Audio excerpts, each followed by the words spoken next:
Hi hello ನಮಸ್ಕಾರ. ನಾನು ನಿಮ್ಮೆಲ್ಲರ ಪ್ರೀತಿಯ Soumya. Welcome back to my channel Soumya Patil. ಎಲ್ಲರೂ ಹೆಂಗದಿರಿ? ಎಲ್ಲರೂ ಆರಾಮದಿರಿ ಅಂತೇಳಿ ಅನ್ಕೊಂತೀನಿ. ಇವತ್ತು ಶ್ರೀಶೈಲದೊಳಗೆ ತೇರಿನ್ಕಿಂತ ಮೊದ್ಲೇಕ ಕೆಲವೊಂದಿಷ್ಟು 4-5 ದಿನ ಕಾರ್ಯಕ್ರಮಗಳು ನಡೀತಾವ್ರಿ. ಅಂದ್ರೆ ಅದಕ್ಕೆ ಹಿಂದಿನ ಕಾಲದಿಂದನೂ ಆಚರಣೆ ಮಾಡ್ಕೊಂಬಂದಂತಹ ಒಂದು ಪದ್ಧತಿಗಳದಾವು. ಶಿವ ಪಾರ್ವತಿಯರ ಮದುವೆ ಕಾರ್ಯಕ್ರಮ ಆಗಿರ್ಬೋದು, ಅದನ್ನ ಬುಡಕಟ್ಟು ಜನಾಂಗದವ್ರು ಯಾವ ರೀತಿ ಮಾಡಿದ್ರು, ಹಿಂಗೆ ಕೆಲವೊಂದಿಷ್ಟು ಸಾಂಕೇತಿಕ ಕಾರ್ಯಕ್ರಮಗಳು ಭಾಳ ಚಂದ ಅಂದ್ರೆ ಚಂದ ನಡೀತಿರ್ತಾವ್ರಿ. ನೀವು ಏನಾರ ಶ್ರೀಶೈಲಕ್ಕೆ ಅಡ್ವಾನ್ಸ್ ಏನಾರ ಹೋಗಿದ್ರಿ ಅಂತಂದ್ರೆ ರಾತ್ರಿ ನೀವು ದೇವಸ್ಥಾನದ ಮುಂಭಾಗದೊಳಗೆ ಎಲ್ಲಾ ಕಾರ್ಯಕ್ರಮಗಳು ನಡೀತಿರ್ತಾವು. ಬಂದು ಒಂದ್ಸಲ ನೋಡ್ರಿ, ಬಹಳ ಚಂದ ಅಂದ್ರೆ ಚಂದ ಇರ್ತೈತಿ. ಮತ್ತ ಈ ರೀತಿ ಎಲ್ಲಾ ಕಡೆನೂ ಲೈಟಿಂಗ್ ಅಲಂಕಾರ ಮಾಡಿರ್ತಾರ. ಒಂದ್ ರೀತಿ ನೋಡಾಕ 2 ಕಣ್ಣು ಸಾಲದ್ರಿ, ಅಷ್ಟು ಚಂದ ಅಂದ್ರೆ ಅಷ್ಟು ಚಂದ ಕಾಣ್ತಿರ್ತೈತಿ ರಾತ್ರಿ ಟೈಮು. ತೇರಿನ್ಕಿಂತನೂ ಪೂರ್ವದೊಳಗೆ ಈ ರೀತಿಯ ರಾತ್ರಿ ಅಲಂಕಾರ ಆಗಿರ್ಬೋದು, ಅಲ್ಲಿ ನಡೆಯುವಂತಹ ಕಾರ್ಯಕ್ರಮಗಳಾಗಿರ್ಬೋದು ಅತಿ ವಿಶೇಷವಾಗಿರ್ತಾವು. ಒಂದ್ಸಲ ನೀವು ಅಡ್ವಾನ್ಸ್ ಹೋಗಿದ್ರಿ ಅಂತಂದ್ರೆ ಈ ಎಲ್ಲಾ ಕಾರ್ಯಕ್ರಮಗಳನ್ನ ನೋಡ್ರಿ. 2 ದಿನ ಮೊದ್ಲೇಕ ಈ ಎಲ್ಲಾ ಕಾರ್ಯಕ್ರಮಗಳು ನಡೀತಾವು. ಬರ್ರಿ ಇವತ್ತು ಆ ಒಂದು ಕಾರ್ಯಕ್ರಮಗಳನ್ನ ನಿಮಗ ತೋರಿಸ್ತೀನಂತ.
ಅಲ್ಲಿ ಡ್ಯಾನ್ಸ್ ಪ್ರೋಗ್ರಾಮ್ ಇರ್ತಾವ. ಹುಡುಗಿ ಬಾರಿ ಮೇಕಪ್ ಆಗೈತೆ ನೋಡು.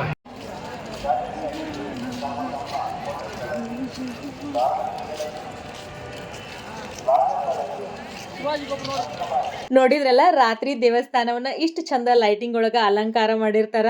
ನನಗಂಕ್ರು ಮೈಸೂರು ಅರಮನೆದ ನೆನಪು ಬಂತು ಇವನ್ನೆಲ್ಲ ನೋಡಾನ. ಮತ್ತು ರಾತ್ರಿ ಉತ್ಸವಗಳು ಚಂದ ನಡೀತಿರ್ತಾವು. ಹೋಗಿ ಒಂದ್ಸಲ 2-3 ದಿನ ಅಡ್ವಾನ್ಸ್ ಏನಾರು ಹೋಗಿದ್ರಿ ಅಂದ್ರೆ ದೇವಸ್ಥಾನದ ಮುಂಭಾಗದೊಳಗನ ನಡೀತಿರ್ತಾವ್ರ. ಮತ್ತು ಅಲ್ಲಿ ಲಿಸ್ಟ್ ಕೂಡ ಹಾಕಿರ್ತಾರೆ ಯಾವ್ಯಾವ ದಿನ ಯಾವ್ಯಾವ ಕಾರ್ಯಕ್ರಮ ನಡೀತಾವ ಅಂತೇಳಿ. ಒಂದ್ಸಲ ನೀವು ಹೋಗಿ ಈ ಒಂದು ಉತ್ಸವವನ್ನ ಕಣ್ತುಂಬ್ಕೊಳ್ರಿ ಅಂತ ಹೇಳಿ. ಹೋಪ್ ಈ ಒಂದು ವಿಡಿಯೋ ಇಲ್ಲಿವರೆಗೂ ನೋಡಿರಿ ಅಂದ್ರೆ ನಿಮ್ಗೆಲ್ಲರಿಗೂ ಇಷ್ಟ ಆಗೈತಿ ಅಂತ ಹೇಳಿ ನಾನು ಭಾವಿಸ್ತೀನಿ. ಈ ಒಂದು ವಿಡಿಯೋ ಇಷ್ಟ ಆಗಿತ್ತು ಅಂತಂದ್ರೆ ಒಂದು ಲೈಕ್ ಮಾಡ್ರಿ. ನಿಮ್ಮ ಫ್ರೆಂಡ್ಸ್ ಆ್ಯಂಡ್ ಫ್ಯಾಮಿಲಿಗೆ ಈ ಒಂದು ವಿಡಿಯೋನ ಶೇರ್ ಮಾಡ್ರಿ. ಶ್ರೀಶೈಲ ಮಲ್ಲಿಕಾರ್ಜುನನ ದರ್ಶನ ಮಾಡಿಸ್ರಿ. ಮುಂದಿನ ವಿಡಿಯೋದಾಗ ಮತ್ತ ಸಿಗ್ತೀನಂತ್ರಿ.